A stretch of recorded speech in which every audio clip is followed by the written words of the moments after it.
만나서 반갑습니다. 오늘 참 좋은 날이에요. 그렇죠? 자, 우리가 부처님 가르침을 만난 것이 정말 큰 복입니다. 그렇죠? 사람으로 태어나기 어렵고 부처님 법을 만나기 어렵다 하였는데, 우리가 이렇게 부처님의 가르침을 만날 수 있다는 것이 정말 큰 복이고 성근, 착한 뿌리고 크나큰 공덕입니다. 그래서 이 부처님 가르침이 이 세상에 널리 퍼지기 위해서는 법회가 자꾸 일어나야 됩니다. 뭐가 자꾸 일어나야 돼요? 법회가 자꾸 일어나야 돼요. 우리가 부처님 가르침에 은혜를 갚는 가장 좋은 방법 중에 하나가 자꾸 법회에 모여서 부처님 가르침을 공부하는 겁니다. 어디에 자꾸 모여야 된다? 법회에 자꾸 모여야 된다. 그래야 이 부처님의 바른 법이 세상에 널리 퍼질 수 있다라고 부처님께서도 경전에서 말씀하셨습니다. 그래서 여러분이 이번 생에 사람으로 태어나서 부처님 법을 만나서 이렇게 법회에 모여 부처님 가르침에 귀 기울일 수 있다는 것 자체가 여러분들이 착한 뿌리, 착할선, 뿌리 익은 착한 뿌리가 있다는 증거예요. 뭐가 있다는 증거다? 착한 뿌리가 있다는 증거예요. 그러니까 저도 복이 얼마나 많고 여러분도 복이 얼마나 많아요. 그래서 이렇게 복 많은 우리들이 이번 생 사람으로 태어나 부처님 법을 만난다는 것을 정말 소중한 인연입니다. 다행입니다. 고맙고도 감사합니다 라는 마음을 되새기면서 우리가 이번 생 찐 불자로서 잘 닦아나가야 합니다. 그렇죠, 여러분? 부처님 가르침은 참 좋아요. 부처님의 가르침을 닦고 닦다 보면 첫째, 마음이 편안해지고, 둘째, 알게 모르게 주변 일들이 편안해지고, 셋째, 결국에는 깨달음을 얻어서 이 세상에, 이 우주에 가장 행복한 영원한 자유인이 될 수 있다라고 불교에서 이야기하고 있습니다. 우리 중생들은 행복하기를 바래요. 그렇죠? 우리 중생들은 행복해지기를 바래요. 그러면 어떻게 해야 우리가 행복해질 수 있는가? 어떻게 해야 우리가 불행에서 벗어날 수가 있는가? 부처님께서는 이 모든 게 다 인연법이다 라고 말씀하셨습니다. 무슨 법? 인연법. 이 모든 것이 다 인연법이다 라고 말씀을 하셨어요. 인연법이다. 좋은 일도 나쁜 일도 누가 지은 업의 인연이다?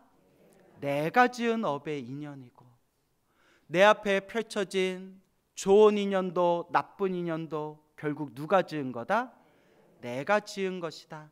이것을 다른 말로 인과법. 내가 뿌린 씨앗을 누가 열매 맺는다? 내가 열매 맺고, 결국 누가 지은 업의 인연이다? 내가 지은 업의 인연이다. 인과법, 인연법이라고 부릅니다. 그래서 어리석은 중생은 좋은 씨앗을 심지 않고서 좋은 씨앗을 심을 줄은 모르면서 좋은 결과, 좋은 열매만 생기기를 바라고, 어떤 중생은?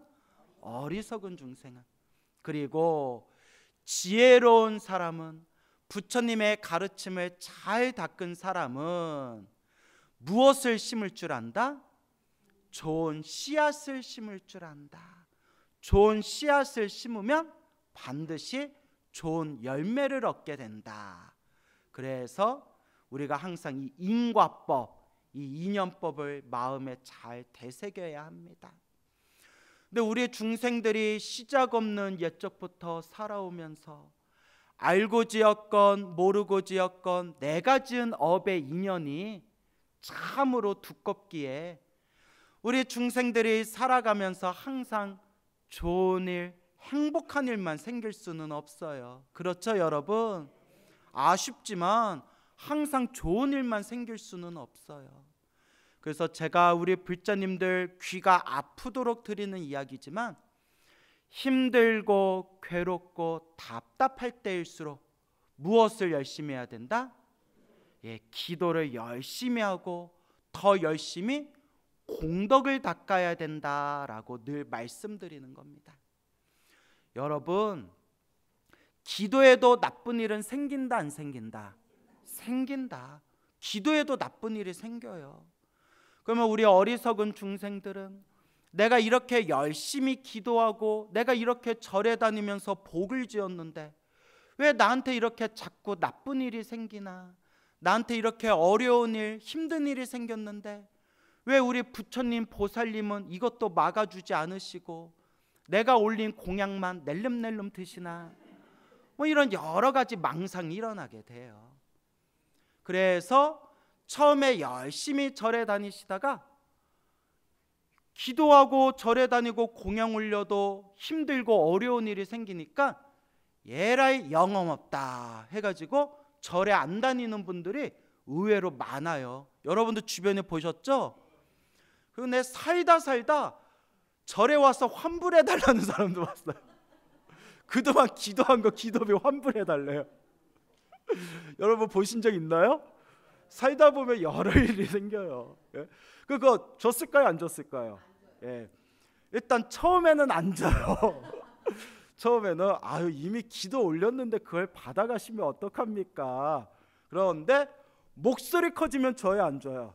그러니까 이게 우리 중생들의 번뇌망상이에요. 중생들의 무엇이에요? 번뇌망상. 그러니까 그게 이제 복을 까먹어 버리는 거예요. 그래서 여러분, 우리 불자 여러분들께 늘 드리는 이야기지만, 기도하고 복을 지어도 나쁜 일은 생겨요. 단 크게 받을 걸 어떻게 받는 거다? 작게 받는 것이다. 과거 전생에 내가 빚이 많았는데 그 빚을 지금 뭐 하고 있는 것이다? 갚고 있는 과정인데, 작게 크게 갚아야 할 업보를 작게 갚고 있는 것이다. 그래서 기도하면서 힘들고 괴로운 일이 생기거나, 기도를 열심히 했는데도 몸이 아프거나 괴로운 일이 생길 때, 그나마 내가 기도해서 크게 받아야 할 업보를 어떻게 받고 있구나? 작게 받고 있구나라고 마음으로 늘 되새기면서 흔들림 없이, 뭐 없이? 흔들림 없이 닦고 닦아나가야 합니다. 아시겠죠? 결국 다 내가 지은 인과법이고 인연법이에요. 20여 년 전쯤의 일이에요. 20여 년 전쯤에 저 중국에 어느 한 사찰에 비구니 스님이 계셨대요. 그 비구니 스님의 법명이 묘용이라는 비구니 스님이 계셨대요. 이 묘용이라는 비구니 스님께서 그 당시 20대 스물 중반에 머리 깎고 출가를 하셔가지고 열심히 머리 깎고 출가해서 초발심에 열심히 이제 수행을 하셨답니다. 그리고 스스로 자기가 맡은 소임이 무엇이었냐면, 20여 년 전에 깊은 산속에 있는 사찰이다 보니까 그 똥오줌을 퍼가지고 밭에다가 뿌리는 소임을 맡았답니다. 무슨 말인지 알겠죠? 우리 옛날식으로 이렇게 변소해서 대소변을 퍼가지고 밭에다가 그렇게 비로 삼아서 뿌려주는 그런 소임을 맡았는데, 얼마나 냄새나고 얼마나 지저분하겠어요. 그런데 스스로 복을 짓는 마음으로, 공덕을 닦는 마음으로 스스로 솔선수범해가지고 그 소대변, 대소변을 퍼서 밭에다 뿌려주는 그런 밭일을 가꾸는 소임을 맡았다고 합니다. 그런데 이제 예불 시간에 예불에 들어가야 되잖아요. 예불 시간에 예불을 들어가야 되는데, 오전에 밭에다가 대소변을 싹 뿌리고 나면 막 뿌리다 보면 아무리 조심조심해도 어디에 다 튀어요? 예, 그 막 신발에 다 튀는 거예요. 신발에 다 튀다 보니까 급하게 예불에 올라가야 되는데, 사시 예불에 올라가야 되는데, 예불에 올라갈 때 깨끗하게 이제 손을 씻고 올라가려는데 신발이 더러운 거예요. 그래서 어떻게 했냐면 법당 밖에서 신발을 벗고 맨발로 법당에 들어가서 예불을 올렸대요. 무슨 말인지 알겠죠? 신발이 너무 더러우니까. 근데 여러분, 중국 사찰에 가보셨는지 모르겠는데 우리 한국 불교 사찰처럼 이렇게 마룻바닥이 나무로 되어 있질 않아요. 여러분 지금 앉아있는 이런 온돌 형태로 보일러가 뜨끈뜨끈하게 들어오는 온돌 형태로 되어 있질 않아요. 중국 사찰은 대부분 바닥이 벽돌 있죠. 벽돌로 바닥을 깔아요. 맞아요 하시는 분 계시네요. 어디 중국에 성지순례 다녀오셨나 봐요. 아시나 보네요. 그러니까 법당 바닥에 맨발로 이렇게 서 있으면 그 돌의 냉기가 밑에서 막 스물스물 올라온대요. 그러면 우리 같으면 좀 신발을 하나 준비해 놨다가, 그렇죠, 들어갈 때 신발을 싹 갈아 신고 들어가면 되잖아요. 그죠? 그런데 사서 고생해. 뭐해서 고생해요? 사서 고생하는 거예요. 자기 딴에는 이제 고지식해가지고 아이고 이 더러운 신발로 어떻게 법당에 들어가서 예불 드리냐 해가지고 맨발로 들어갔는데, 우리 입장에서는 뭐 하면 되는데? 그냥 갈아 신고 들어가면 되는데, 맨발로 들어가서 부처님께 1시간 2시간 사시 불공을 올리다 보니까 맨바닥에서 스물스물 그 냉기가 발가락으로, 발바닥으로, 발목으로, 무릎까지 냉기가 막 스며 올라오더래요. 그게 하루 이틀이 아니라 몇 달, 몇 년 쌓이고 쌓이다 보니까 지독한 관절염에 걸려버린 거예요. 그냥 다리가 퉁퉁 붓고 뼈마디조차 아파가지고 걸을 때마다 그냥 온몸이 다 아려오는 거예요.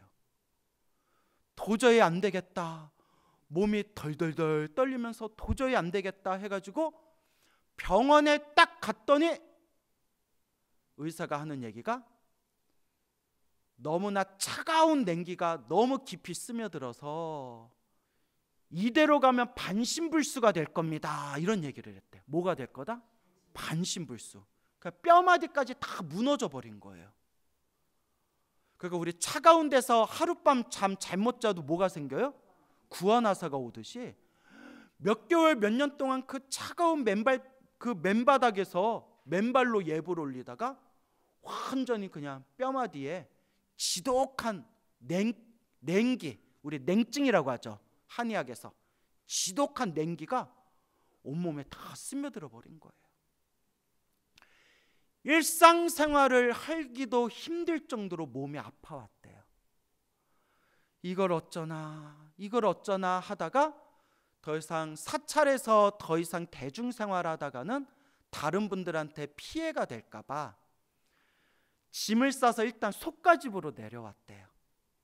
어머니 홀로 계시는 속가집으로 내려왔는데 어머니가 얼마나 가슴이 찢어지겠어요.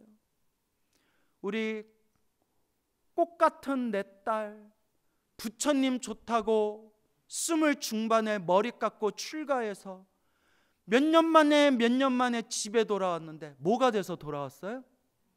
반폐인이 돼서 돌아온 거예요. 이게 뼛속까지 이게 냉기가 스며들면 웬만큼 약을 먹고 치료받아도 잘 안 낫나 봐요. 그러니까 어떻게 보면 우리말로 하면 악성 관절염이 된 거죠. 악성 관절염. 아이고 우리 스님, 아이고 내 딸아, 어머니가 얼마나 가슴이 시리고 얼마나 가슴이 아프셨겠어요.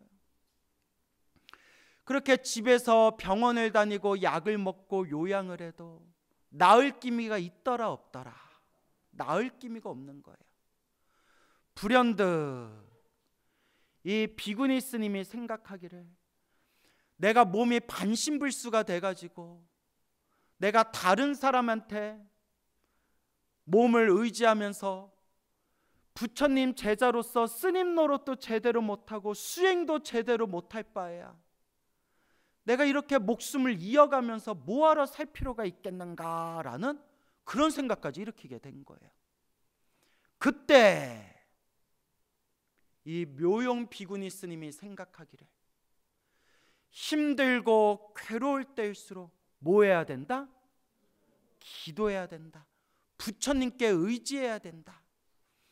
내가 과거 전생 지은 업보가 너무나 두꺼워서 지금 이런 괴로움을 당하고 있나 보다.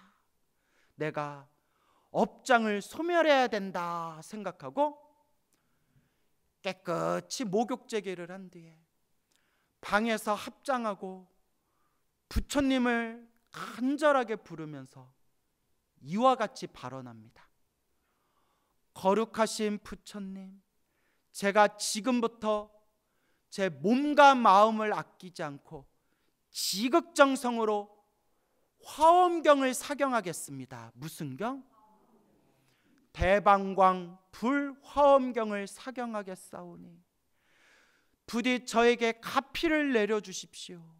또한 제가 부처님의 가르침을 사경한 이 공덕을 일체 모든 중생들에게 회양하오니 모든 중생이 괴로움에서 벗어나고 모든 중생이 행복하게 해주십시오. 간절히 발언한 뒤에 그날부터 이제 화엄경을 사경하는 거예요. 온몸에 뼈마디에 그냥 냉기가 스며들어가지고 뼈마디가 욱신욱신 막 손이 달달달달 떨리면서도 뭘 사경하는 거예요? 화엄경을 사경하는데 그냥 사경하는 게 아니라, 그러니까 이 비구니 스님이 가만히 보면 이 성격이 좀 뻑센 것 같아요. 그냥 사경하는 게 아니라 침으로 손가락을 찔러가지고 피를 짜서 피로 사경을 한 거예요. 핏방울을 내가지고 피로 사경하는 법이 옛날부터 있었거든요. 근데 이런 거 함부로 하면 된다 안 된다? 안 된다. 이거 사경하다 빈혈로 푹 쓰러져요. 그래서 옛날 스님들도 정하려면 물에 섞어서 해라라고 했어요. 여러분 이거 따라하면 안 돼요. 예. 또 나도 오늘부터 피로 사경해야겠다. 큰일 나요 여러분. 비구니 스님이 열 손가락에다가 바늘을 찔러가지고 피를 짜서 사경하고, 피가 마르면 또 짜가지고 사경하고, 또 짜서 사경을 하는 거예요. 나무 아미타불, 나무 아미타불. 관세음보살 연불하면서 하루에도 몇 시간씩 정성스럽게 핏방울을 짜가지고 그 피로 정성스럽게 화엄경 경전의 말씀을 사경하는데 어머니가 그 모습을 보고 너무나 가슴이 아파가지고 어머니가 일부러 그 모습을 안 보려고 집안일을 하거나 밖으로 도셨대요. 그 모습 보기가 너무 애달퍼가지고. 그렇게 사경하다가 몇 달이 지났을 때, 화엄경 사경책 몇 권을 넘어섰을 때 어머니가 어느 날 방에 다 들어와서 따님인 묘용 스님이 지극정성으로 사경하는 모습을 보고 그 자리에서 깜짝 놀랐대요. 순간 사경하고 있는 따님 묘용 스님의 몸에서 광명이 나오더래요. 빛이 뿜어져 나오더래요. 그 모습에 어머니가 깜짝 놀래가지고 내가 이게 헛것을 보는 건가 하고 봤는데 묘용 스님 몸에서 뭐가 나오더라? 빛이 나오더라. 빛이 흘러나오더래요. 그리고 며칠 지나지 않아서 묘용 스님의 몸이 너무나 가뿐하고 상쾌하더래요. 정말 전날 밤에 잠을 푹 자가지고 그 다음날 눈 뜨고 컨디션이 너무나 좋아서 날아갈 것처럼 몸이 너무나 편안하더래요. 그래서 이상하다 이상하다 해서 병원에 딱 갔더니 몸이 어떻더라? 몸이 병이 싹 치료가 돼가지고 의사가 깜짝 놀라면서 무슨 일이 있었습니까 스님? 완치되었습니다 라고 하더래요. 와,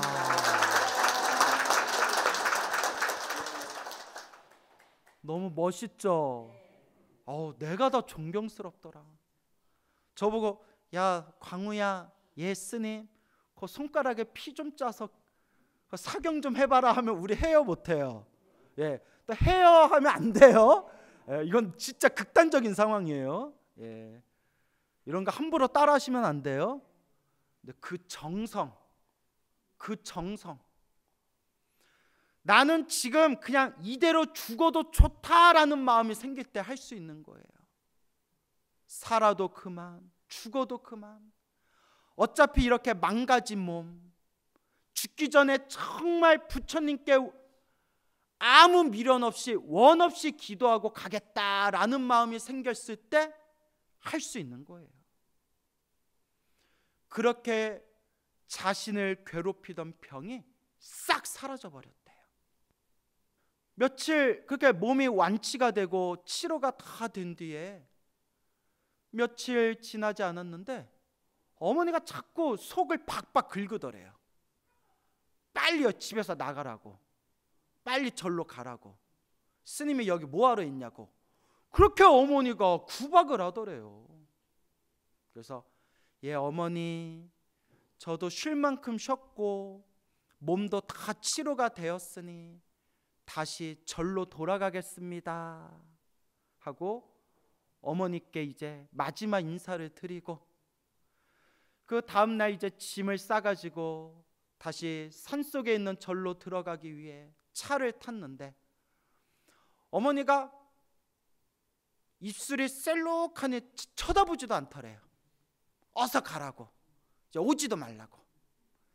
아유 우리 어머니 참 모질다, 우리 어머니 참 모질다 하고 어머니 또 연락 드릴게 건강하셔야 돼요 하고 이제 차를 딱 타고 차가 출발하면서 묘영스님이 그래도 어머니 얼굴 이제 앞으로 몇 번 더 보겠냐 해서 창가에 등을 돌려가지고 창밖에 서 있는 어머니를 딱 쳐다보는데 어머니가 손으로 얼굴을 덮고 엉엉 울면서 어머니가 엉엉 울면서 딸이 가는 차를 묘영스님이 가는 차를 엉엉 울면서 제대로 쳐다보지도 못하면서 그렇게 배웅을 했다고 합니다. 왠지 아시겠죠? 이제 비구니가 된 따님이 몸도 이제 치료됐으니까 이제 어서 절에 가서 열심히 수행하시라고 어머니가 그렇게 모질게 그렇게 이제 정을 끊어낸 거예요. 어머니 마음은 얼마나 억장이 무너지겠어요. 근데 나는 그 이야기 듣고 난 이해가 안 되더라고요. 뭘 그렇게 모질게 살아? 난 모질게 사는 사람들 이해가 안 돼요. 아니 좀 쉬었다가 갈 수도 있지. 아니, 그죠 여러분? 이래서 내가 도통을 못 하나 봐. 자 이제 웃자고 한 말이고. 그렇게 묘영 비구니 스님이 20여 년 전에 이와 같은 가피를 받은 뒤에 평생 부처님 은혜 갚겠습니다 라는 마음으로 지금도 중국 불교에서 아주 열심히 활동하면서 수많은 신도들에게 그와 같이 존경을 받으면서 지금 아주 열심히 스님 노릇을 하고 계신다고 합니다. 정말 우리가 마음에 되새겨야 됩니다, 여러분. 힘들고 괴롭고 답답할 때일수록 그때가 바로 뭐 할 때이다? 바로 부처님께 간절하게 기도할 때이다. 이런 이야기 들으면 이걸 믿어야 되나 말아야 되나 별의별 생각이 다 날 수가 있어요. 그렇죠? 네, 여러분 30년 전에 있었던 일이에요. 약 30년 전에 직장 생활을 하던 한 청년이 있었어요.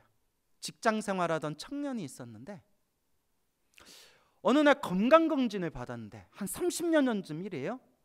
딱 간염을 발견했대요. 무슨 염? 간염. 근데 다행히 다른 사람에게 옮기는 간염이 아니래요. 전염성은 없는데, 근데 저도 간염이 뭔지는 잘 모르겠는데 간염이 위험한 게 조금 치료 시기를 놓치고 관리를 게을리하면 그게 간경화가 되고 나중에 간암이 될 수 있고 굉장히 치명적인 병이 될 수가 있대요. 여러분 알고 계시죠? 그래서 간염은 각별하게 신경을 쓰고 관리를 해야 돼요. 그래서 이제 간염이 생겨가지고 매번 주기적으로 병원에 가서 진찰받고 약 타오고, 또 약 떨어질 때쯤에 가서 또 진찰받고 판정받고 또 약 타오고, 이걸 계속 몇 년 동안 반복을 했는데 그 청년이 지금 이야기하면 여러분들 오 할 정도로 직장도 아주 괜찮았어요. 직장도 참 괜찮은 직장이었는데 점점 시간이 지날수록 참 인생의 덧없음이 느껴지고, 또 요 간염 때문에 또 삶을 살아가면서 자기 삶의 과거와 미래를 생각하며 이런저런 여러 가지 고민과 생각들이 자꾸 떠오르더래요.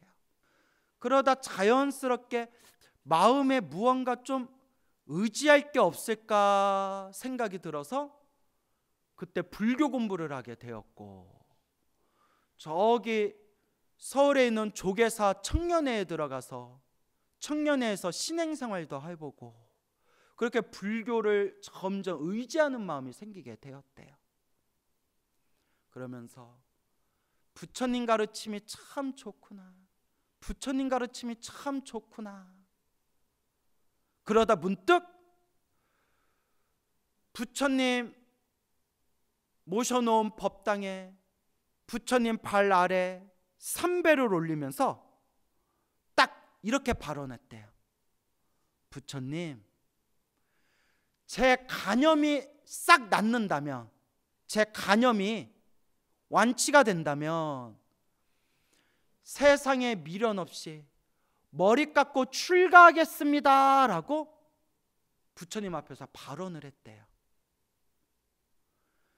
그때부터 항상 어디 성지순례를 가거나 어디 절에 가면 항상 법당에 들어가서 부처님께 절을 올리고 항상 뭐라고 발언했다?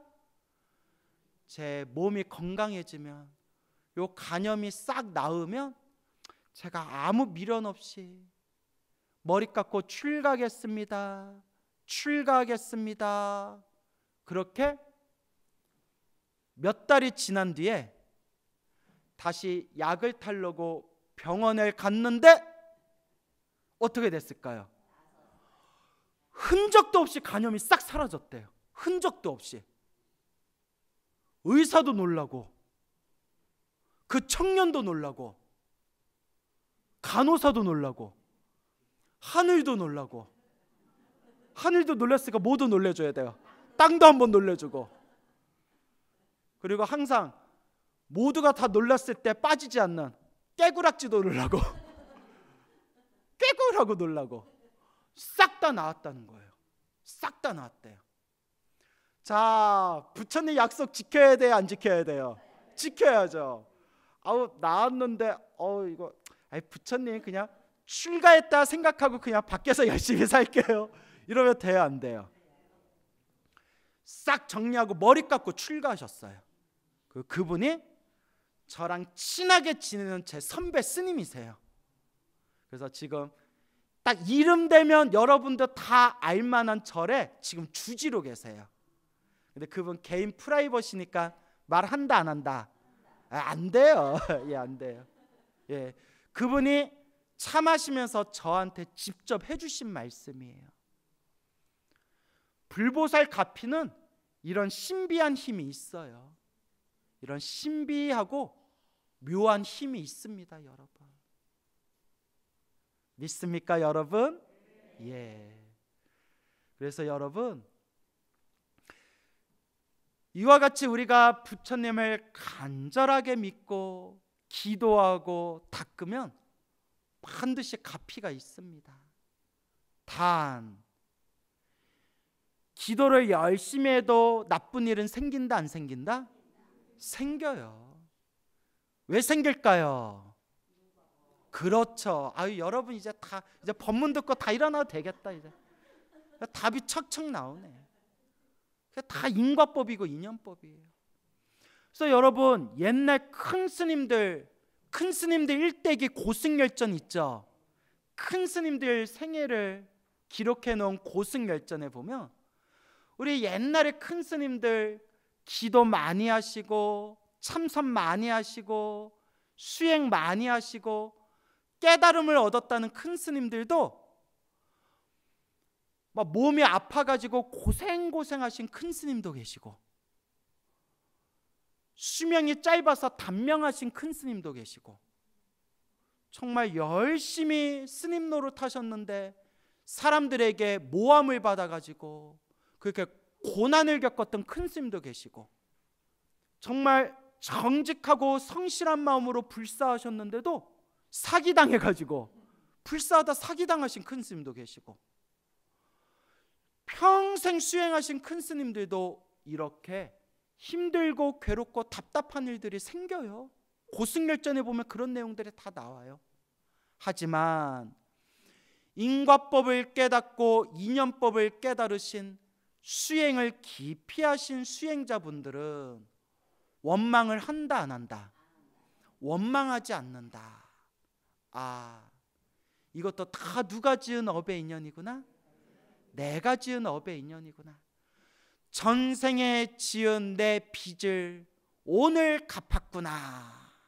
이렇게 이야기를 하십니다. 그래서 여러분, 기도하고 복을 짓고 신행생활을 할 때 좀 힘들고 괴롭고 어려운 일이 생겨도 흔들릴 필요 있다, 없다? 없다. 오히려 그때 그 힘들고 괴롭고 답답한 그 일을 거울 삼아서 내 자신을 반성해 봐야 돼요. 내가 어떤 삶을 살았나? 내가 수행을 게을리하지 않았나? 기도를 게을리하지 않았나? 마음 공부를 게을리하지 않았나? 입으로는 절에 다니고 기도하고 입으로는 복을 짓는다 해놓고 내가 뒤에서는 다른 사람들을 힘들게 하고 괴롭게 하고 피해 주지는 않았는가? 그때가 스스로를 반성할 때예요. 그래서 우리 불교에서는 몸이 아프거나 병이 생기거나 큰 어려운 일이 생길 때가 바로 그때가 가장 큰 스승님이시다라는 말씀이 있습니다. 사람이 하는 일이 다 술술 풀리면 그때가 제일 위험할 때래요. 그때가 가장 교만해질 때래요. 사람이 교만해지면 선업을 더 많이 짓게 될까요? 악업을 더 쉽게 짓게 될까요? 교만해지면 자기도 모르게 그 자만심에 빠져서 나쁜 업을 지을 확률이 점점 높아지는 거예요. 일에 장애가 생기고 몸이 좀 아파왔을 때가 나 잘났다라는 생각을 좀 내려놓을 때예요. 그래서 따라해 보세요. 하심. 네. 아래하 마음심. 마음을 어디에다 둬라? 아래에다 둬라.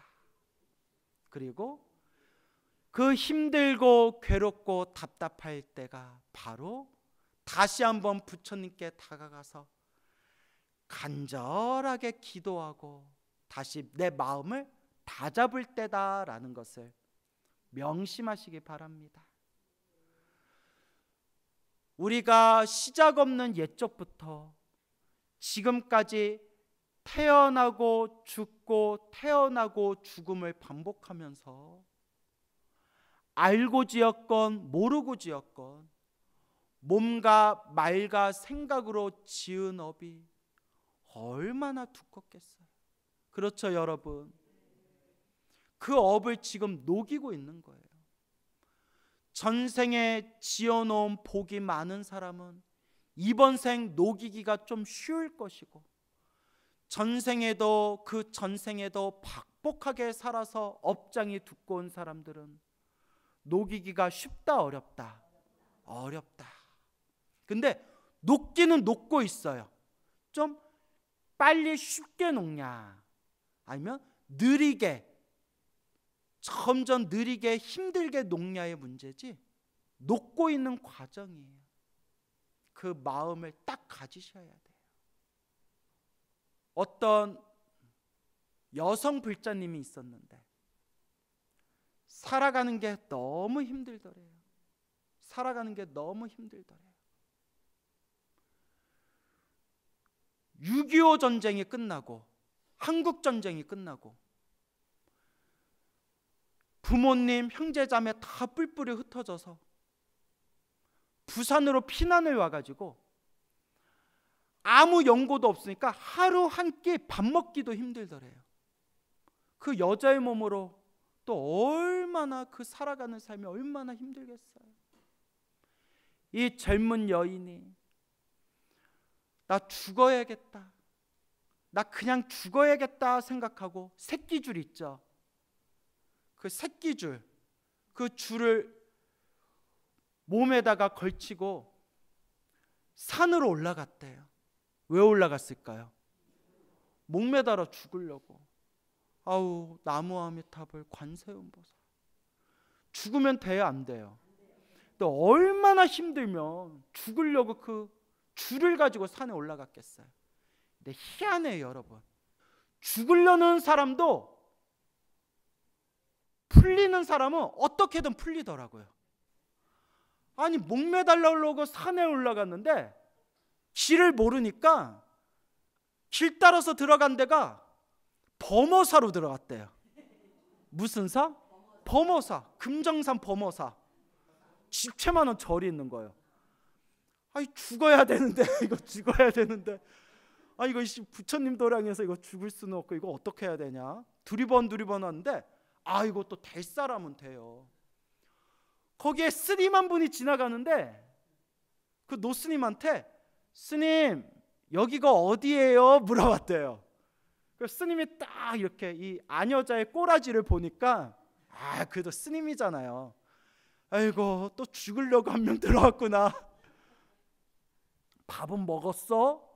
못 먹었어요. 일로 와요, 처자. 공양간에 가서 밥 한 상을 딱 차려주더래요. 근데 여러분, 죽고 싶을 때 먹고 싶은 거 실컷 먹으래요. 아니, 심리학자가 한 말이에요. 순간 기분이 좋아져가지고, 아유, 좀 더 살자, 그런 생각이 든대요. 죽지 말고 살아라. 스님 너무 괴로워요, 엉엉 우니까 그 죽고 싶은 마음 그대로 가슴에 부여잡고 자나깨나 누구를 불러라? 관세음보살을 불러라. 딱 숙제를 내줬대요. 관세음보살을 부르면 반드시 살아날 구멍이 있을 것이다. 스님 감사합니다, 살아보겠습니다.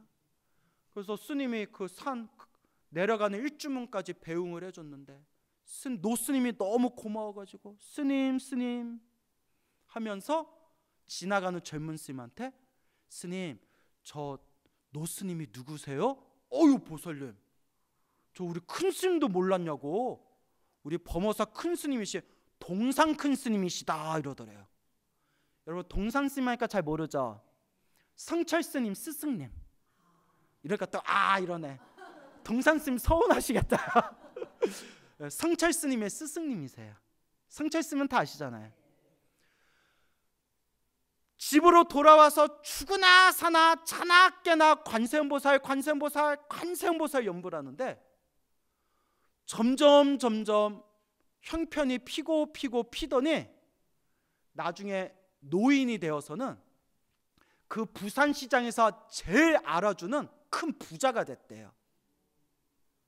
그래서 그때 죽을 뻔한 자신을 구해준 동산노 스님, 그리고 범어사의 은혜를 갚으려고 평생토록 범어사에 시주하면서 그렇게 복을 지으셨다고 합니다. 알겠죠? 여러분, 힘들고 괴로울 때 뭐 하셔라? 기도하시고 복을 짓고 선업을 짓고 공덕을 닦으시기 바랍니다. 불보살님의 가피가 늘 여러분과 함께 할 것입니다. 성불하십시오.